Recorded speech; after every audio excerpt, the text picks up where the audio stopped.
Hello दोस्तों, thank you Mrs Kate and Archana ji and पूरी युवा परिवर्तन की जो टीम जिसने मुझे यहाँ आमंत्रण देने का और निमंत्रण देने का सम्मान किया। मैं बहुत ज़्यादा नहीं बोलूँगी, मुझे पता है कि एक्टर्स स्क्रीन पे अच्छे लगते हैं बोलते हुए, और वो भी दूसरे लोगों के डायलॉग, हमारे अपने डायलॉग नहीं। लेकिन एक छोटी सी चीज़ शेयर करना चाहूँगी। जब मुझे इन्होंने कांटेक्ट किया था तो चूँकि थोड़ा ये एक दो महीने काफ़ी बिजी चल रहे हैं मेरे और हमारी पूरी टीम के, तो मैं सोच रही थी कि मैं क्या बोलूँ कि निकल जाऊँ उससे, कि नहीं आना पड़े। मैं ये सोच रही थी कि क्या एक्सक्यूज़ दूँ कि मैं शूटिंग पे हूँ या मैं बॉम्बे में नहीं हूँ, या मैं क्या ये सफाई दूँ कि आने की जरूरत ना पड़े। और फिर इन्होंने ईमेल में लिंक था जो फिल्म आप लोगों ने आपके संस्थान पे बनाई है, सेकंड चांस आई थिंक, और वो फिल्म देखी मैंने यूट्यूब पे, और मतलब आप लोगों की कहानी है, और मुझे बहुत ज़्यादा शर्म आई अपने ऊपर कि मैं ये सोच भी रही थी कि मैं कैसे मना करूँ या क्या एक्सक्यूज़ दूँ, क्योंकि हम लोग हम एक्टर्स जो हैं, जो स्टार बनने के और सेलिब्रिटी और बड़े सेलिब्रिटी और सलमान खान और शाहरुख खान और अमिताभ बच्चन बनने के चक्कर में हम ये अक्सर भूल जाते हैं कि ये हम करते कैसे हैं। ये हम आप सबकी कहानी बताकर के जरिए करते हैं, और आप सब और हम सब, मतलब हमारे समाज में जो लोग मेहनतकश हैं, जो लोग कोशिश कर रहे हैं, उनकी कहानी। हम जो इंसान सफल है, सफलता की कहानी में कोई कहानी नहीं है, कहानी हमेशा कोशिश की होती है। तो सबसे पहले तो मैं ये बोलना चाहूँगी कि बहुत शुक्रिया आपका कि आपने मुझे यहाँ इन्वाइट किया। आपने तो सवाल पूछे हैं मुझसे, क्या मैं रिक्वेस्ट कर सकती हूँ कि मैं नेता नहीं हूँ, किसी दिन बच जाऊंगी शायद, मतलब आप लोग वोट देना मुझे, लेकिन अभी मैं अगर ठीक है तो मैं कम बोलूँ, और कुछ सवाल अगर आप लोग करना चाहें या आप अपने कुछ एक्सपीरियंस शेयर करना चाहें तो एक ज़्यादा इंटरैक्टिव सेशन बन जाएगा। लेकिन मैं चीज़ बोलने वाली हूँ, करते करते याद आएगा। आप अगर इन्होंने कुछ सवाल पूछे हैं वो डेफिनेटली मैं जवाब दूंगी, लेकिन अगर आप सबको कुछ बात शेयर करनी है या कोई सवाल है तो पहले आपके सवाल लेंगे। 10 मिनट दे रहे हैं मुझे, किसी का कुछ नहीं पूछना, ऐसे चौक मत करो यार। ये नहीं सोचा था कि दिमाग लगाना पड़ेगा।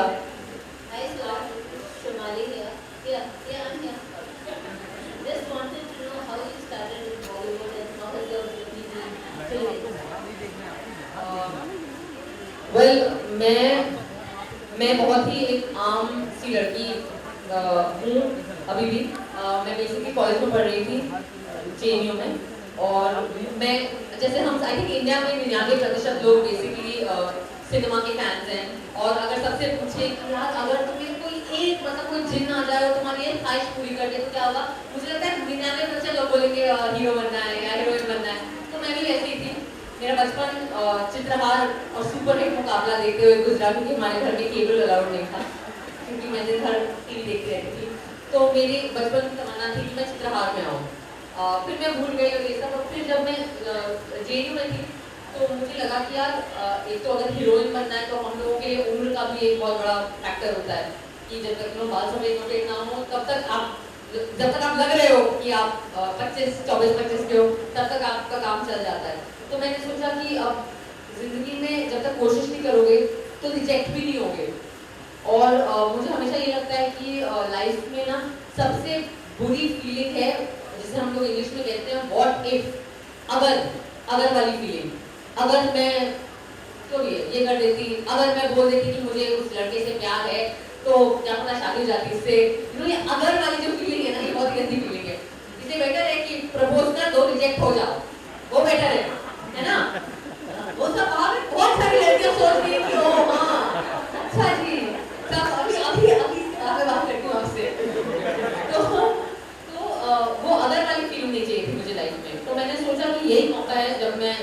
21-22 साल की हूँ, तो अभी चली जाती हूँ बॉम्बे।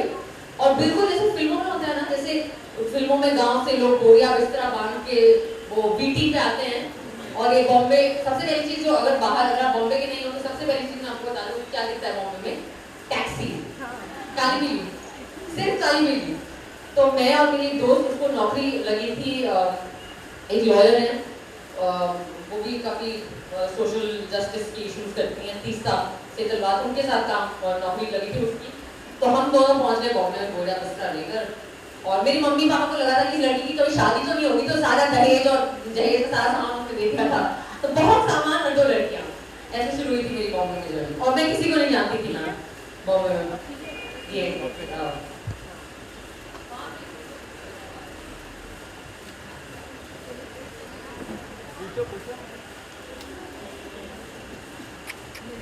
हाय मैम, मेरा एक क्वेश्चन है कि आप जब हीरोइन बनना चाहती थी तो आपके आगे बहुत सी मुसीबतें आई होगी, तो आपने उसे कैसे हैंडल किया, मुझे वो चीज जानना है। मतलब मेरी पोल खोलनी है आपको। वेल एक्चुअली सबसे पहले मैं ये बता दूं कि मैं हीरोइन बनने नहीं आई थी, मैं शाहरुख खान बनना चाहती थी। तो मुझे लगा कि मुझे ये लगा कि इंडिया में कौन, मतलब अब बहुत सारे लोग हैं, लेकिन कौन ऐसा है जो जिसको सब जानते होंगे। तो मुझे लगा शाहरुख खान, तो मैंने सोचा मैं शाहरुख खान बनना चाहती हूँ। अब तो यहाँ पता चला कि शाहरुख सर अभी भी हैं और अभी भी 6 पैक है उनका, और उनका काम अच्छे से चल रहा है। तो बट अलग अलग किस्म की मुश्किलें हमेशा आएंगी, वो डिपेंड करता है कि आपका सफर कौन सा है और क्या है, और आपकी शुरुआत कहाँ से हुई है। मेरे लिए मेरे जैसे कई लोगों के लिए, मेरे जैसे कई लोग हैं, और सबने अलग अलग किस्म की सफलता हासिल करी है। हम लोगों के लिए सबसे बड़ी चीज़ होती है बॉलीवुड में कि आप आउटसाइडर हैं, आप बाहर के हैं, आपका कोई परिवार नहीं है यहाँ, कोई बाप दादा नहीं है, कोई अंकल नहीं है, चाचा, बॉयफ्रेंड जो फिल्म इंडस्ट्री के अंदर है, जो फोन उठा के बोलेगा कि अरे यार करण इससे मिल लो, व्हाटएवर कीजिए। तो वो नहीं है, वो बहुत बड़ी चीज़ है, क्योंकि बॉम्बे में इतने लोग आ रहे हैं, मतलब मुझे लगता है रोज हजारों लोग आते हैं एक्टर बनने, तो बिना किसी रेफरेंस के आप सिर्फ उस भीड़ का एक हिस्सा हो। तो हम सब के लिए सबसे बड़ा चैलेंज वही होता है, जो बाहर से आते हैं, जो अपने घर परिवार को छोड़ के आते हैं। बम्बई आसान शहर नहीं है रहने के लिए, स्पेशली अगर आप यंग हो। बट मुझे लगता है कि बम्बई शहर और हमारी इंडस्ट्री की सबसे अच्छी बात ये है कि यहाँ अच्छा काम नहीं छुपता है। अगर मतलब आप कोशिश लाभ कर लो, लेकिन अच्छा काम सर चढ़कर चिल्लाता है, और मुझे लगता है लाइफ में भी ऐसा ही है। तो अगर आई डोंट नो, अगर आपको याद है नवाजुद्दीन सिद्दीकी एक एक्टर हैं जो आजकल काफी अच्छा बड़ा काम कर रहे हैं, आपको याद है मुन्ना भाई MBBS में वो शख्स है जो पिटे थे सुनील दत्त से। एक सीन है रेलवे स्टेशन के बाहर, याद है वो सीन जहाँ सुनील दत्त साहब उतरते हैं स्टेशन पर, एक आदमी पिट रहा है, वो था Nawaz.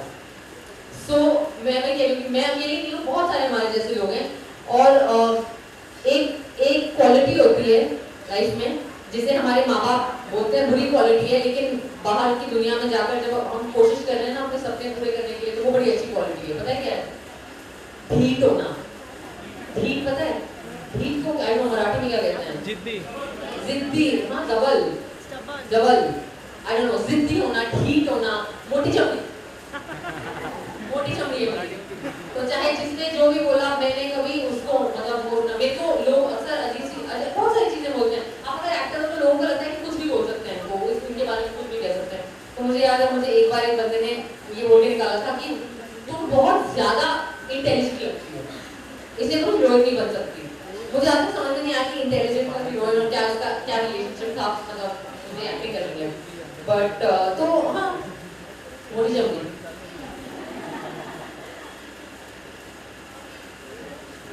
Hello ma'am, hi.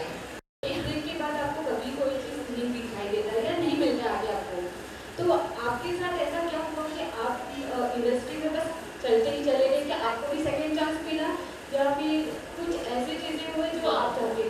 Definitely, I think आप बिल्कुल सही कह रहे हो कि लाइफ एक्चुअली हमेशा सेकंड चांस देती है, सबको देती है। हमें बस वो पहचानना होता है, और हमें वो अवसर जो हमारे पास आई है उसे पकड़ लेना होता है और उसे पहचान लेना होता है।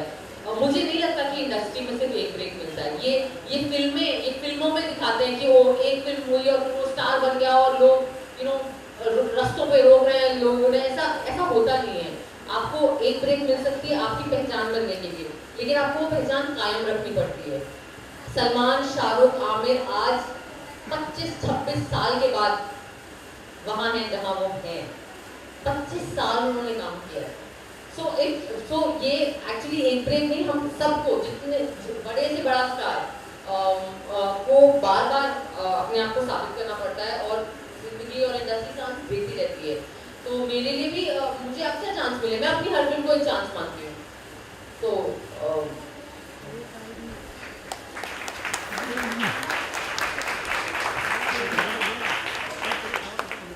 मैडम मैं आपसे डायलॉग सुनना चाहता हूँ।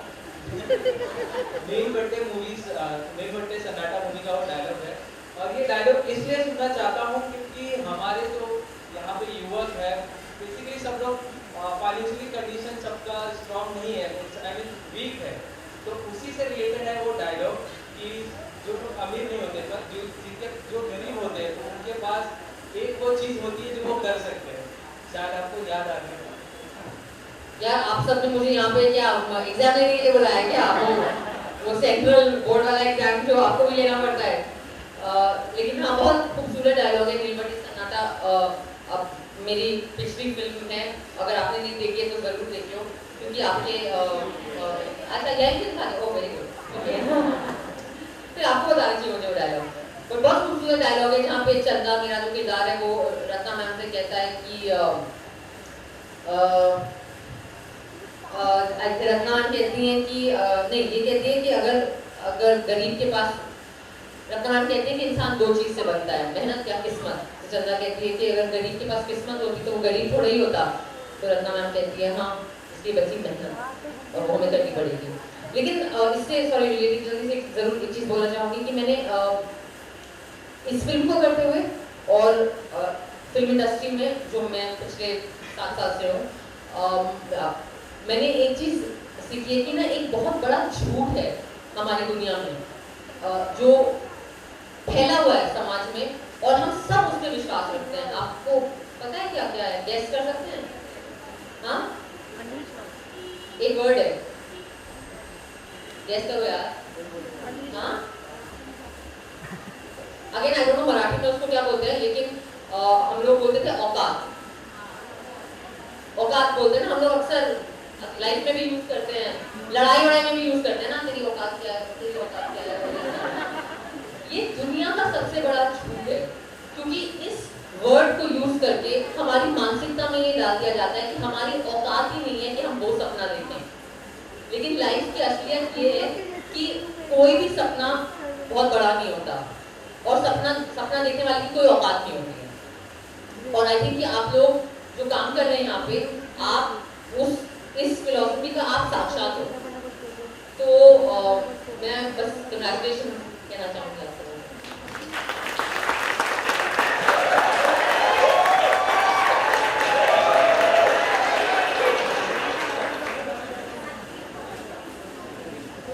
एक्सक्यूज मी मैम, अगर आप जो आप सोच रही हैं और सबसे बुरा वाला रोल जो आप सोच रही हैं। देखो, इतने सारे कैमरे हैं, वो बुरा वाला तो मैं आंसर देने ही नहीं वाली थी, ठीक है? सर, आप एक्टर ना, हर आर्टिस्ट की एक फितरत होती है और होनी भी चाहिए, वो लालची होता है या होती है। अगर हम लालची नहीं होंगे तो हम फिर आर्टिस्ट नहीं है, क्योंकि हमारे अंदर जो इच्छा है वो एक तरह का लालच है कि ये भी कर लूँ, वो भी कर लूँ, ये रोल भी कर लूँ, वो रोल भी कर लूँ, और यही हमारी ग्रोथ है और इसी तरह हम आगे बढ़ सकते हैं। तो मेरे लिए लाइफ में जहाँ सपने कंसर्न है, जहाँ पे ये इच्छाएं कंसर्न है, काम को लेकर, वो एक नहीं है। तो ऐसे बहुत सारे रोल हैं, बट अगर मैं 2-3 आपको बोलूँ तो मैं कभी लाइफ में मदर इंडिया जैसा रोल करना चाहूँगी जो नरगिस जी ने किया था। कभी लाइफ में मैं रानी मुखर्जी की एक फिल्म आई थी ब्लैक, वैसा रोल करना चाहूँगी। और एक फिल्म आई थी अमिताभ सर की पा, मैं उसमें पा का रोल करना चाहूँगी, क्योंकि मुझे लगता है कि एक असल कलाकार जो है उसके लिए जेंडर जिसे कहते हैं ना, लिंग, आदमी औरत होना, वो भी मायने नहीं रखना चाहिए एक असल कलाकार में। तो कभी लाइफ में मैं एक आदमी प्ले करना चाहूँगी।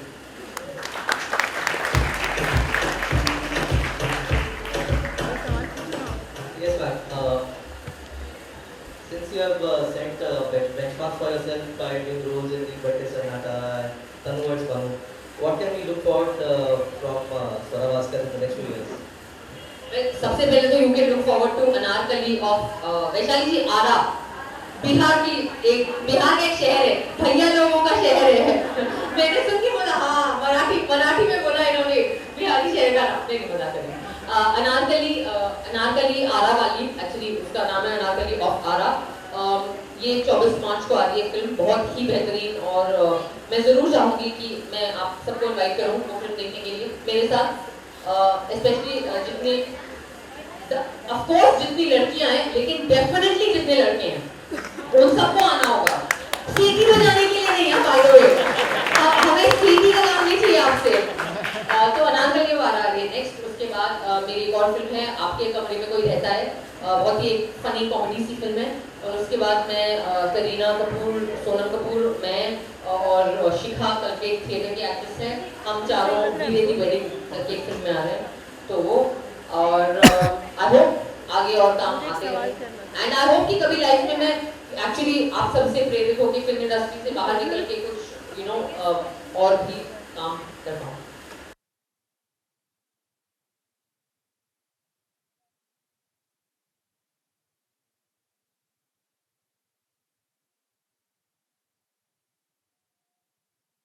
I would like to say a very, very hearty congratulations and kudos to Yuva Parivartan and the work they do. I think that as actors, we portray the stories of heroes and heroines on screen. I think that these are people who are real life heroes and heroines who are doing genuinely heroic work. This is the work of transforming India, and what better form of patriotism can there be than to actually do something constructive to better the lives of the people of our country. They have released one video called a second chance. हाँ. How do you believe in your real life? Means you will get a second chance or not? I think कि मैंने देखा इनका जो second chance वाला video है, film है, बहुत ही इंस्पायरिंग फिल्म है, और मुझे लगता है कि ज़िंदगी सबको हमेशा सेकंड चांस देती है। बस आपको उतना सतर्क रहना होता है कि आप उस सेकंड चांस को पहचानें और उस अवसर को ग्रैब कर लें। मैम, स्टूडेंट्स और बहुत जन को इंस्पिरेशन मिली आपसे,